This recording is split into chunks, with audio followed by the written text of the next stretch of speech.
My name is Kit McDee.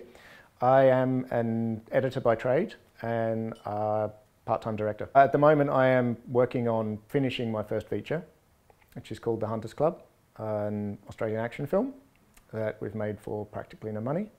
And yeah, like literally at the moment I am focusing 100% on getting it finished. It's actually based on a comic, in as far as the essence of it was based on a comic story from an English comic called 2000 AD. Very simple kind of little story about this guy who gets embroiled in a club of assassins and then wants out. Originally the idea was a short film, and I think the actual basis for this was we heard that Paramount were doing, I think it's called Insurge, I can't remember exactly, but Paramount started up this new wing run up by the guys that did Paranormal Activity. And they got $10 million and they could make minimum of 10 films. The films had maximum $100,000 budget. So I sat down with a friend of mine on the Gold Coast and we kind of went, could we make a film for $100,000? And we're like, oh, of course we can make a film for $100,000, because a lot of the films that we make cost next to nothing. So we were kind of looking at all the options that we had, people that we knew. On the Gold Coast, I know quite a lot of stunt guys. We had a lot of connections to people in film and TV. And then we started from there. On the basis of this short film, we wrote the first kind of draft, as it were. Essentially, I looked at it several times and realized that as a kind of basic revenge flick, it's kind of a bit thin, because I really like films where the whole point is that the protagonist drives the action. I think it's important that the guy who's leading the film makes the choices that then propel the film forward. In the initial version, though, he basically was responding to everything, which I think just makes a really boring film. So we kind of completely changed the whole concept again, went back to basics, rewrote it again, and I think that was about 2 years of writing.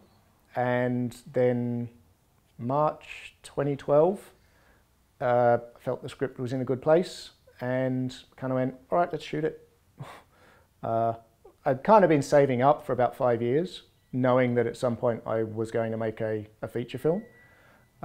It never really occurred to me to approach funding bodies, just because I knew that I felt I didn't have the right credentials or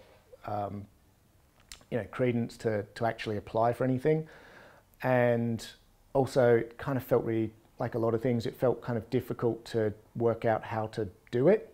So again, the blissful ignorant part of me just went, oh, I'll just save up my own money and make it. How hard can it be? I'm not sure of the exact figure, but currently I think it's probably around $65,000. I think the highest percentage of the budget went on cast and crew payments. We decided early on not to do anything deferred. It's just a philosophy that myself and the co-producer had, that I don't really believe in deferred payment, because it's kind of, I feel that it leads to far more complications later on. I've had other friends that have done things with a deferred payment and it just seems to get really messy towards the back end of this things, because a lot of people don't quite realise, and myself as well coming into this, you don't quite realise that when people say it takes about 10 years to make a film, you're like, oh, what are you doing? You can't be working on it that hard. But it's not, it does. Like, I mean, it's been kind of 2 years since we shot it. So maybe if you take into account scripting, it's 4 years. And you don't really realize that things take a long time, because it's kind of hard to explain where the time goes as well. Much of it is in logistics, setting things up, trying to get things ready, just waiting on people to get back to you. But as far as getting back to the budget, yeah, I think probably about 30% went on wages, and then there was the rest of it went on things like just camera gear, hiring all the equipment, and permits, really. Because we filmed in Brisbane and then on the Gold Coast, and things like traffic control, police permits, that's like $10,000 just for about 4 days of filming on streets. We started principal photography, well, we shot the whole thing in 3 weeks, which we kind of realised wasn't the best thing to do. It's not long enough. We also had a week of pickups about a year later. Yeah, it was very, very fast. We just literally went in guns blazing, as they say, and shot the crap out of it. I mean, the idea was to shoot a 5-day week. That after about 2 days of filming, we quickly realised that that wasn't going to happen, so they all went to 7-day weeks. So it was a solid 3-week period. I think I wanted to do that over trying to do, you know, kind of a couple of weekends here and there, mainly for consistency. And also I think it becomes harder to try and manage a film and maintain people's energy if you actually kind of extend it over several weeks, over a couple, you know, weekend here, a week here, over a couple of months. People might not be available, things just kind of start to fall apart. It becomes a little harder to work it out. As a concentrated block, I just felt that was the best way to do it, well, to film it. The major hurdle in the first week was we had the original schedule all set out. We'd spent, you know, a lovely amount of time on it, and in true film tradition, on the second day we had a whole skate scene set out. The traffic controllers turned up about an hour late. We only had 3 hours to shoot, and we had permits for that, so that immediately cut it down to 2 hours. Then a couple of other people were late, one of the actors was ill, so we ended up only really shooting for an hour. And then we found out in that afternoon that the scenes that we'd planned for the following week we couldn't do because the armourer that we needed wasn't available on the 2 days that we'd originally scheduled it. So the whole schedule just went out the window, and we had to completely remake it in that afternoon. So that was interesting. Oh, and we hadn't finished building the set by that point as well. So we then had to spend the nights finishing the set build that we thought we had a weekend left to build. So that was pretty intense. That was certainly the most intense week. It got a little better towards the end, but there was some late nights in the last week as well, as you kind of start realising things aren't going according to plan. We had some night shoots. Night shoots are always unfortunate because you can't start filming until 6, which means that some people can work during the day, but other people need to come in at 6, but the actors come in at 6 or so, and they're all fresh, but the rest of the crew might have been already filming for about 5 hours, and they've got another 10 to go. So those were the major elements. One of the actors as well, unfortunately, he kind of hurt his leg on the first weekend doing some skateboarding on his own time as well, which also then meant we had to kind of rethink the end scene. There was certain elements that we had, fight elements that we then couldn't do. You know, they always say kind of write what you know you can produce. And with that in mind, we did write a script that we looked at and went, we can actually achieve all of these elements. And it was more based on the fact that, you know, having contacts in Queensland, knowing that, knowing several stunt guys, we had one guy on board who is kind of a longboard champion and stunt performer. Knowing we had access to these people, that helped in a great deal. You know, a couple of the major elements are some longboard, like we're introducing longboarding as opposed to skateboarding, which is a different type of kind of skateboard. It's more like street surfing. And we've got elements where we've got a guy on a longboard chasing after a car, because, I mean, mainly because we thought that'd be kind of a little bit different, adds a different element to it. The challenge, I mean, as far as you can't make an action film for less than X million, I mean, clearly you can, because we've done it for under 100,000, and like we've got, yes, clearly the action scenes are pared down slightly. I don't think they're quite as intense. There's not lots of explosions. There's not 1,600 camera angles. However, I do feel that we've still got the essence of action in there. You know, we've got the atypical fights and chases and those kind of things going on. I think ultimately it comes down to the fact that, yeah, we were really lucky that we knew people and, yes, called in a lot of favours. And just having done stunt work myself and worked around those kind of films, you know what can be done for next to nothing. I mean, it just comes down to the story. Like, I mean, I thought, you know, the story kind of moves along and the action is a function of the story as opposed to lots of set pieces for the sake of having a set piece. We had a really good stunt coordinator on board, he's a good friend of the DOP and co-producer, and he came through. You know, he's done lots and lots of films. He's done everything from kind of the Mad Maxes. He's been around for 25 years, and you know, permits. It's just a case of kind of ringing up. I mean, the co-producer had done a couple of films in Queensland as well, so he'd had dealings with the councils. I mean, the reason that we shot in Queensland was because they're, well, for me, they definitely felt more open to be able to deal with. In Gold Coast particularly, like Gold Coast is very film friendly. The permits, as far as I'm aware, they didn't cost us anything.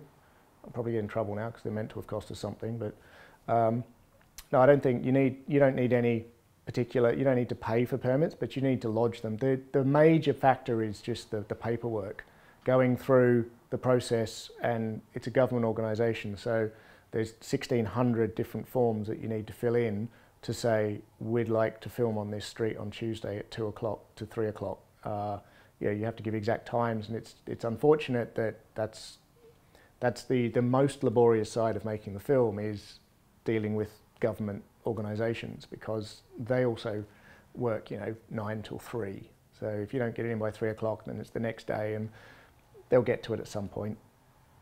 But I mean, you know, we're also very fortunate that at the time that we made the film in Brisbane, the council or the government, the Brisbane City Council passed, decided that any film that was less than $100,000 in budget didn't need to pay for permits either. So, I mean, you still need to get them in, but we didn't have to pay for anything. So that all helped in our favour. As far as filming it all, you know, we had, as I said, we had a really good stunt coordinator. We had a great guy who's a Steadicam operator. We kind of followed all as the procedures as best we could. We had the stunt double who was doing the most of the skateboard stuff. You know, he's a professional skateboarder. He knows exactly what he's doing, and just kind of, I don't know, we weren't really doing anything particularly, like there were no car crashes. There's no, probably shouldn't say this, will give everything away, but there's no really big elements, so there was never any major issues with safety. The closest thing that we came to was, you know, skating down a mountain and stuff like that. Yeah, we got up to 60k, coming with the, you know, skateboard and car chasing down Mount Cootha, which is a big mountain in Queensland. But again, you had a stunt guy driving and professional guy on the skateboard who, actually, he's gone down hills at 90 to 100k before in downhill races. So they both knew exactly what they were doing. I mean, with regards, like the action scenes themselves, and in movies, there's a lot of camera work, there's a lot of camera movement, and you know, in a lot of low budget films, they tend to just kind of have a tripod and sit it, or they try and move it, and it's just all handy shaky cam, and they don't really think about the movement of it. And with the action scenes, again, we were fortunate we had a Steadicam for a lot of it. We had a good Steadicam operator, so we've got Steadicam movement, we've got the Segway. He's on a Segway moving around, and also he's got a great contraption where he essentially bolts himself to the back of a car. So we've got him on a car as we drive around, which is the really low budget version of the kind of big camera cranes that they have in, often you'll see behind the scenes stuff on major films. They'll have a car with a crane and all these sorts of camera gear. Yeah, the really simple version of that is you stick someone in the back of a car with a camera. You kind of get the same thing, it's just a little bumpier. However, as much as I like a lot of the action films that are out today, there's a part of me that I still feel that sometimes they're a little bit excessive. And like, I'm a big fan of old style action films, like your Lethal Weapon, Die Hard. And I think it is It's arguably, but many people wouldn't argue, that Die Hard is probably the best action film, certainly of the last 50 years. It holds up incredibly well. However, it was a very conscious thing that we didn't want to move the camera too much. Like, we didn't want to go for lots of really crazy angles, and the process of fight scenes where everything is cut so quickly and so fast and so close that you actually don't know what's going on. So from the outset, we decided that many of the scenes would be, well, if we could get one takes, unfortunately the nature of it, we didn't get the one takes that we wanted. However, a lot of them were shot with the mind that we would have it as the fight scene is just one take. And with that, the movement is fairly simple, left, right, it's panning. Yeah, we've got it on a tripod. And we go handheld, but the majority of it is fairly static. And that for me is, I don't know, it was a deliberate choice not to move it too much, because I guess we're trying to, well, we couldn't move it too much because the fact is we didn't have a lot of budget for cranes and jibs and all of those kind of things. However, it was also that we wanted people to be able to actually watch what was going on and not try and hide everything behind, 600 cuts in 30 seconds. Looking at the script that we wrote and looking at the film that it came out to be, there are clear, I mean, as with everything, there are a lot of changes. There's a lot of differences between the script that we wrote and the film that we made. There are a lot more things in the script that are not in the film, because you do find out, you go, oh, this would be awesome if he comes down here and then he rolls over a car and then the skateboard goes under and then he jumps up. Then you get on set and you go, yeah, that's not going to happen. I mean, if we had 4 days to shoot that scene, yes, but we get on set and we go, okay, we've got 4 hours to film it. So, all right, he's going to go down that street. Done. Moving on. So in that regards, that's where a lot of the changes, you modify things. However, look, I'm actually much happier with this film and how it's turning out than I thought I would be. Going into it, I guess I'm not really sure what I wanted to do. Like, I knew I wanted to make a film, and we're like, oh, this seems like a cool idea, let's just make it. I would say that once the cameras stop rolling, that's when the real work begins. And it's mainly because to film it is actually the easy part, because you're there, you get everything done, you're filming, you've got your energy, and once it stops, unlike a short film, and for me this is where the difference is really translated, in that in a short film you might shoot it over a weekend, you might shoot it over 2 weekends, most of them fairly small cast, set in 1 or 2 locations, and you could probably get them finished in about 2 weeks. The amount of work that goes into finishing a feature film is not just exponentially more, it's, I don't know what the next one up from there is. It's a level that you don't ever consider. Like, you kind of think, I'll get it finished, then I'll get it edited, and then we'll get the music done, and we'll do a bit of grading on it, and yeah, maybe have to tweak the audio a bit, but yeah, that's all good. However, once you start to really get into it, the sheer volume of footage that you have, we shot really fast, and there was still, I mean, I think we might have only had like a 3-to-1 shooting ratio. However, that's still about 15 hours of footage, more than that. I have no idea what the actual figures are, but you cut all that down, and then once you've edited it, because ultimately you're looking at delivering it in the best way possible, you then have to do a full music score. So that's finding a composer, that's getting the composer to write to the edit. To write to the edit, you have to lock the edit, which means you're not allowed to timper with it, you're not allowed to touch it after you've finished it, which I haven't done. But in a good way. There was a moment when I got some sample score back from the composer for one of the end scenes, and at the time I was like, oh, it's all wrong, this is kind of the wrong tone, this doesn't work. And we kind of left it for a while, and when I went back to it a couple of months later, I looked at it in a different light because he'd done more tracks, and I looked at all of the tracks together, and realized that it was actually far better than what I originally thought it was. And in the end, I've actually modified the edit to match the score because it makes it better. It makes the film better, and it works complementary to all the other pieces of music. But with that, like, that's just the music. You've also got all the dialogue. So you record the dialogue on set. Now, because we're low budget, we didn't have a lot of money for hundreds of microphones and to have everybody mic'd up. So we've got the sound as best we can, but we've had to do ADR. That was almost a year and a half after we finished before we recorded that.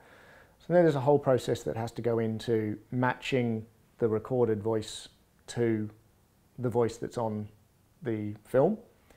You've got to clean up the dialogue that's on the film. Then you've got to add all the sound effects back in. Because essentially, when you make a film, you record all the sounds and that's great.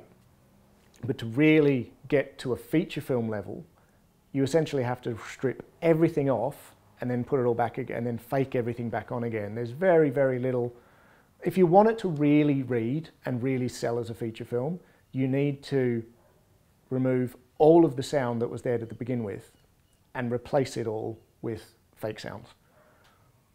So that in itself is a huge amount of work, because you have to go and, if you didn't really record it well on the day, you have to go and re-record all of your Atmos, all of your Foley, all the sound effects, which have to be bigger and better. And because it's an action film, you can't just have a gun that goes kind of pop, pop, because on set they kind of go pop, but you need guns to go bang. So you've got to relay all of that sound in there. That then has to be mixed, then it's got to be graded, then you've got visual effects, and you've got title sequences, and you have to go through your credits, and then there's all the legalities of contracts and who does what, and yeah, there's a lot of work. Right at this moment, I am working through all the visual effects. Fortunately, because we don't have lots to do, there's not huge amounts of CG and explosions. You know, most of it was shot real. Like it is a case of I haven't gone lots of green screen and tried to add things in, mainly because we didn't have the money for it. Also, I wasn't really quite 100% on how those things worked. I know a little bit about it, but I didn't know at the time what was possible. Of course, in moving forward and doing visual effects, working through it myself, I realized quite what else is available, which means that I'm now adding more stuff into it that I probably wouldn't have before. But I've got to go down, I'll be going down to Melbourne in a couple of weeks to talk with the composer and finish the score. The score's about 60% done. So there's a couple of days in Melbourne to finish the score, and then up to Queensland to talk with the sound engineer who is finishing off the dialogue and sound mix. And then all those components get married together and finish off the grade. And hopefully, at the moment, I'm really going to try and push to get it finished for November. From the moment that it finishes, or that I finish the film, then you get into the wonderful world of marketing and distribution, which at the moment I've started to investigate, but I haven't really looked at, because personally I want to have a finished film before I then start to push it further. However, that's probably going to be a whole other world of pain, because I've got to decide, do I get a sales agent? Do I try and sell it myself? Do I want to go and try and push for a cinema release, or do I just want to go for digital distribution? If it's digital distribution, then do I still want to approach a distributor and try and get somebody big on, or do I go to a film market and try and sell the film? Then you've got film festivals, and you start to realize that film festivals are really important, just in as far as which festival you use, which festival you go to, which festival you want the film to screen in, because there's a huge hierarchy within festivals that I wasn't aware of up until a few months ago. In that the festival, because you've got world premieres, you've got European premiere, you've got Australasian premiere, you've got American premiere, and all of these may seem innocuous to many people, but they're vastly important with regards to festivals. So if you screen it at the French Underground Action Film Festival, that's the film screen, which means that you don't have a European premiere, which means that Berlin won't touch it, Cannes might. Again, if you screen on some innocuous little American festival, then you've probably blown your chance for Sundance or Raindance or Toronto or any of those ones, because that's the American premiere gone. And a lot of these film festivals really want the premiere status when it comes to actually screening a feature film. So I'm starting to learn that the best film festivals to get your world premiere at are either Indian or Asian ones, because they're good film festivals, they're quite good for action films, but also they then allow you not to encroach on other territories, so you can still give an incentive to a film festival going, well, you know, if you take our film, then you have the European premiere for it. More than ever, we really do have the capacity now to make whatever you want. It's not, you know, as much as the digital revolution, some people are lamenting the fact that film as celluloid is dead. The nature of filmmaking isn't ever going to die, because as long as you've got people that want to make stuff, then you've got film. If somebody is saying that they can't make a film because they don't have the right camera, that's an excuse. I think there's a lot of people that will quite happily give a lot of excuses as to why they can't make a film. Oh, I don't have the script ready yet. Oh, I don't quite have enough people to make the film. Oh, I don't have the right camera. Oh, you know, I don't have the time, I've got to do work. Oh, I can't do it this weekend. Excuses are your own problem, because as far as the gear goes, it really doesn't matter. Like, I mean, you know, that's why they've got iPhone festivals. You know, they've got the festivals for DSLRs. They've got so many different festivals that actually cater to specific cameras. And cameras themselves, in camera phones, they can make films just as good as anything else. I think fundamentally more important than what camera you use is to just make sure you understand simple lighting. Because for me, more than anything, what kills a film is not actually knowing how to kind of compose or light a shot. Like, I mean, it's simple to point a camera at something, in the same way that it's simple to just go out there and record some footage of somebody walking down the street. But you kind of want to be able to see it. And the tools themselves are irrelevant to what you can and can't make. I used to, you know, one of my first cameras was the PD-150, the old Sony Mini DV one. And yeah, we used to constantly be like, oh, we're trying, you know, striving for the elusive film look as it was several years ago. Nowadays it's much easier, even though people confuse the elusive film look with the shallow depth of field. However, there was stuff that I could shoot on that people would then watch and be like, oh, what did you shoot this on? And when we tell them, they're like, oh, that's just a DV camera. So again, it comes down to the simple fact that anybody who says, I can't make it because, I feel that it's just an excuse. I mean, I use excuses all the time, like, oh, I really want to make another film, but I just don't think I'm ready yet. And I guess at its base element, it comes down to a fear. Kind of a fear that you probably might not be good enough. However, you're never going to be good enough unless you actually do something and try. If you just sit there and constantly think, oh, I could, you'll be excellent in your imagination. However, to not take the step and do it, yeah, you might be crap. But the fact is, so what? Like, does it really matter? Like, if you're crap, then you're crap. But the fact is, you can always get better. If you never do it in the first place, then you're kind of never going to know.